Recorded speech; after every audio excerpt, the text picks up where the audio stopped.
বন্ধুরা, ফিরে এলাম নতুন ব্লগে। তো বন্ধুরা, সকাল সকাল উপরে চলে এলাম শাক তুলতে। কুমড়ো শাকগুলো খুব সুন্দর হয়েছে, জালি জালি। এখন তুললে খাওয়া যাবে, তা নাহলে আর কদিন পরে তুললে না খাওয়া যাবে না, শক্ত হয়ে যাবে আর শাকও থাকবে না। তো এই কুমড়ো শাক খাওয়ার জন্য এই কুমড়ো গাছ লাগানো, মানে কুমড়োর বীজ বোনা। তো শাকগুলো বেশ ভালো বড় বড় হয়েছে, তাই তুলতে চলে এলাম। আর বন্ধুরা, সকাল থেকে আমাদের এদিকে খুব সুন্দর বৃষ্টি হয়েছে, ভোরবেলা থেকে বৃষ্টি হয়েছে।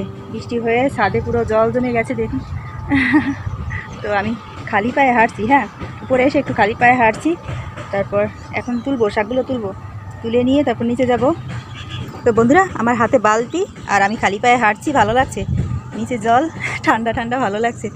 আর ওই হচ্ছে আমার কুমড়ো গাছ, ওই আগাটা কাটতে হবে। আগা কাটলে না ওর গোড়া থেকে আবার ফোট বেরোবে, পরে আবার নিয়ে খাওয়া যাবে। আর এখানে একটা পুঁই শাকও হয়ে আছে। আর এই ফুল গাছের গোড়াগুলো না কাল আমি আর অনেশের বাবা মিলে পরিষ্কার করেছি, খুব সুন্দর করে পরিষ্কার করে দিয়েছি। আর সকালেই বৃষ্টি হলো, ভালো হয়েছে এবার। তো এবার আমি শাকটা তুলবো। আর ওখানেও কুমড়ো গাছ আছে, ওখান থেকেও তুলতে হবে, ওই শাকগুলোও তুলতে হবে, মানে এক তরকারি হলেই হবে আমার সব মিলে। আর ওখানে একটা পুঁই শাক হয়েছে, কত সুন্দর। তো পুঁই শাক নেবো না, ওটা খাবো না, শুধু কুমড়ো শাকই নেব। এই যে এতগুলো তুলেছি, এখান থেকে কটা হয়েছে, অনেকগুলোই হবে। আবার ওখান থেকে কটা তুললে হয়ে যাবে। কত সুন্দর একটা কুমড়ো হয়েছে, কিন্তু এই কুমড়োগুলো না থাকে না, হয় না, হবে না, তাই কেটে নিলাম। আর এখানে না কাল আমি বাঙির বিচি বুনেছিলাম, তো সব মনে হয় ধুয়েই গেছে বৃষ্টিতে ভালো বৃষ্টি হয়েছে। তো যাই হোক, এখান থেকে কটা তুলবো, এই তো। আর এই শাকগুলো তুলবো, হ্যাঁ, এই শাকগুলো ভাজি খেতে হবে। এটা হচ্ছে আলু শাক, মৌলু শাক। তো এইগুলো তুলবো, চলুন আগে তুলে নিই। উপরে এত রোদ না, বলার মতো না। নিচে কিন্তু এত রোদ মনে হয় না, উপরে এলি এত তাপ। তো এটাও তুলবো, তুলে নিলে না এর গোড়া থেকে আবার ফোড় বের হবে, জালি জালি, সেগুলো খেতে আরও বেশি ভালো লাগবে, তাই তুলে নিচ্ছি। ছোটো ছোটো কচি কচি ডগা। আর এগুলো সবই কেটে নেব। আর এই শাকগুলো, এই আলু শাকগুলো কিন্তু ভালো লাগে ভাজি করলে, কুচি কুচি করে কেটে ভাজি করলে না ভালো লাগে খেতে।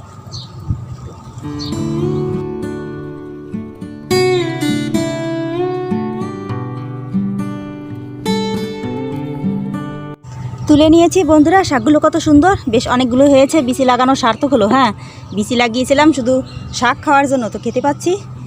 এতেই গাছগুলোকে অনেক অনেক ধন্যবাদ হওয়ার জন্য। আর এখানে যে কয়েকটা রয়েছে, আর সব তুলে নিয়েছি, হ্যাঁ, সব তুলেছি। এবার এর থেকে আরও ফোটফাটালি বেরোবে, পরে আবার তুলে নিয়ে খাওয়া যাবে। তো এবার নিচে যাব, আর কোনো কাজ নেই, আর দেরি করা যাবে না, চলুন। তো কত সুন্দর শাকগুলো, জালি জালি, সুন্দর।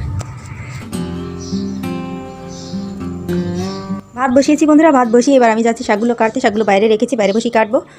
আর শাকগুলো আগে থেকে একটু ধুয়ে নিয়েছি, আগে থেকে ভালো করে ধুয়ে নিয়েছি, তা না হলে এর গায়ে বালু থাকে, নিচে হয়তো বেয়ে তো গায়ে বালু থাকতে পারে, থাকতে পারে মানে বালু থাকে, তাই আগে থেকে একটু ধুয়ে নিলাম, তারপরে কেটে আবার ধোয়া যাবে। আর এখানে হচ্ছে মরিচ, এই মরিচগুলো না রোদে শুকাতে হবে। সকালে বৃষ্টি হলেও এখন ভালো রোদ উঠেছে, কত সুন্দর রোদ ঝলমলে, কত সুন্দর লাগছে চারপাশটা, পরিবেশটা ঠান্ডা আছে, হ্যাঁ, বৃষ্টি হয়ে সুন্দর ঠান্ডা ঠান্ডা আবহাওয়া, আর রোদ দূরে উঠেছে। তো এই মরিচগুলো হচ্ছে শুকাতে দেবো, তার জন্য বের করা। আর ওখানে পেঁয়াজ রসুন সব কিছু এনে রেখেছি, সবই কাটতে হবে, হ্যাঁ। আর এগুলো কুচি করে কাটবো, ভাজি করার জন্য কুচি কুচি করে কাটতে হবে। আর এগুলো তো কাটতেই হবে, কত সুন্দর অনেকগুলো শাক।